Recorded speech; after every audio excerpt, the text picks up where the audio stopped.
سارا یہ جو اب آپ کو میدان نظر آ رہا ہے یہ میدان عرفات ہے، اور آج آپ یہاں پر ہیں، اور ایک وقت ہوتا ہے 9 ذی الحج کا جب حجاج یہاں پر آتے ہیں، یہ وہ میدان ہے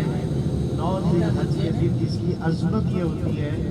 کہ حضور نبی کریم صلی اللہ علیہ وسلم نے ارشاد فرمایا جو اس دن یہاں آ گیا وہ ایسا ہو جاتا ہے جیسے ابھی ماں کے پیٹ سے پیدا ہوا۔ اللہ تعالیٰ اس کے سارے گناہوں کو معاف فرما دیتا ہے۔ یہ آپ کسی سے آدمی پر دیکھیں، یہ بورڈ نظر آ رہا ہے، اس کے اوپر عربی اور انگلش کے اندر لکھا ہوا ہے عرفات اسٹارٹ ہیئر۔ عرفات یہ نشاندہی کرتا ہے، پہلے کسی زمانے میں یہاں درخت نہیں تھا، لیکن آج آپ کو یہاں پر یہ بے شمار درخت لگے ہوئے نظر آ رہے ہیں، اور اس دن یہاں پر خیموں کی بستی آباد ہو جاتی ہے، اور نبی کریم صلی اللہ علیہ وسلم نے بھی اور آپ سے بیشتر انبیاء نے بھی جو حج کیا اس حج کے اندر وہ اسی میدان کے اندر جو ہے وہ تشریف لائے، اور یہیں پر ہی انہوں نے حج کا یہ رکن اعظم کہلاتا ہے، عرفات رکن اعظم کہلاتا ہے۔ یہ مینار نظر آ رہے ہیں اب آپ کو دائیں ہاتھ پر یہ پیلے بورڈ کے پیچھے مسجد نبرہ جو عرفات کے میدان کی مسجد ہے، اس کا کچھ حصہ حدود سے باہر ہے اور کچھ حصہ حدود کے اندر ہے۔ جو امام صاحب جو حج کا خطبہ دیتے ہیں وہ اسی مقام کے اوپر دیتے ہیں، اور حجاج کرام جو ہے ان کی ابتدا کے اندر ظہر اور عصر کی نمازیں جو ہیں وہ ادا کرتے ہیں۔ تو یہ میدان عرفات حج کا رکن اعظم یہاں پر ادا کیا جاتا ہے۔ لیکن قابل غور بات یہ آج آپ ذرا یہ زیارتیں کر رہے ہیں، غور کیجیے گا، یہ ہم تو مسلمان ہیں، ہمیں پتہ ہے حج کتنی بڑی سعادت ہے، لیکن ایک غیر مسلم کے سامنے جب بیان کیا جائے اور اسے بتایا جائے کہ جی یہ کیا کرتے ہیں ہم حج کے اندر، وہ ہم سے حج کے ارکان پوچھے تو آپ ساری کتابیں اٹھا کر پڑھ لیں۔ حج کے اندر کیا ہوتا ہے، مسلمان آتے ہیں بیت اللہ شریف کا طواف کرتے ہیں، اس کے بعد حج کے دنوں کے اندر 8 ذی الحج کو وہ مکہ مکرمہ سے مینا آ جاتے ہیں۔ مینا بھی ایک میدان کا نام ہے، اس کے اندر جو وہ مقام ہے جہاں حضرت سیدنا ابراہیم علیہ السلام نے حضرت سیدنا اسماعیل علیہ السلام کو ذبح کرنے کے لیے لٹایا تھا، قربانی دینے کے لیے لٹایا تھا، اور جمرات ہیں وہاں پر۔ لیکن بتانے کا مقصد یہ کہ ایک میدان ہے، اس میدان کے اندر وہ پوچھے آپ کیا کرتے ہو وہاں جا کے، کچھ نہیں کرتے، ہم وہاں 5 نمازیں ہمیں 8 تاریخ کی ظہر سے لے کے اور 9 تاریخ کی فجر تک ہمیں یہ 5 نمازیں ادا کرنی ہوتی ہے۔ کسی کتاب میں، حدیث کی کسی کتاب میں اور قرآن مجید کی کسی جگہ کے اوپر بھی کہیں آپ کو یہ نہیں ملے گا کہ مینا کے اندر اتنے نفل پڑھنے، اتنی تسبیحات پڑھنی ہے، یہ ذکر کرنا ہے، یہ اذکار کرنے، کچھ بھی نہیں ہے۔ پورے حج کے تمام اراکین کے اندر کہیں اللہ تعالیٰ نے یہ نہیں فرمایا کہ یہاں یہ نفل پڑھنا ہے، یہاں اتنے نفل پڑھنا ہے، یہاں اتنی تسبیحات پڑھنا، بس یہ ایک اداؤں کا نام ہے۔ اللہ کے نیک اور صالحین بندوں کی ادائیں تھیں جو اللہ کو پسند آ گئی، اللہ نے اسی کو حج کا اور عمرے کا نام قرار دیا۔ تو مینا سے اٹھتے ہیں، پھر وہ پوچھے کہ پھر کیا کرتے ہیں، پھر وہاں سے اٹھتے ہیں اور ہم پھر ایک اور میدان میں چلے جاتے ہیں جس کا نام عرفات ہے۔ اب یہ دیکھیں الٹے ہاتھ کے اوپر یہ مسجد جو ہے اور اس کے پاس سے ہم گزریں گے، یہ مینار آپ کو نظر آ رہے ہیں، اور میدان عرفات کے اندر ہم داخل ہو رہے ہیں۔ یہ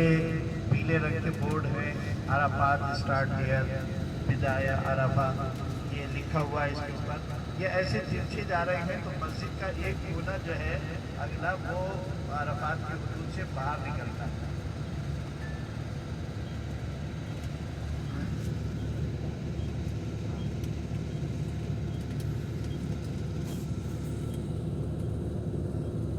تو بالکل یہ ہم اب مسجد نبوی کے بالکل، اور یہ جو آپ ہاتھ کے اوپر جو نظر آ رہے ہیں یہ حصہ انہوں نے نئی جگہ بنائی تھی، گلاس بنائے ہیں اور یہ ان کا کرایہ جو تھا اللہ اکبر، وہ ہمیں پتہ چلا کہ 1.5 لاکھ ریال صرف چند گھنٹوں کا، 24 گھنٹے بھی حاجیہ نہیں رہتا، چند گھنٹوں کا کرایہ۔ لیکن یہ سب سے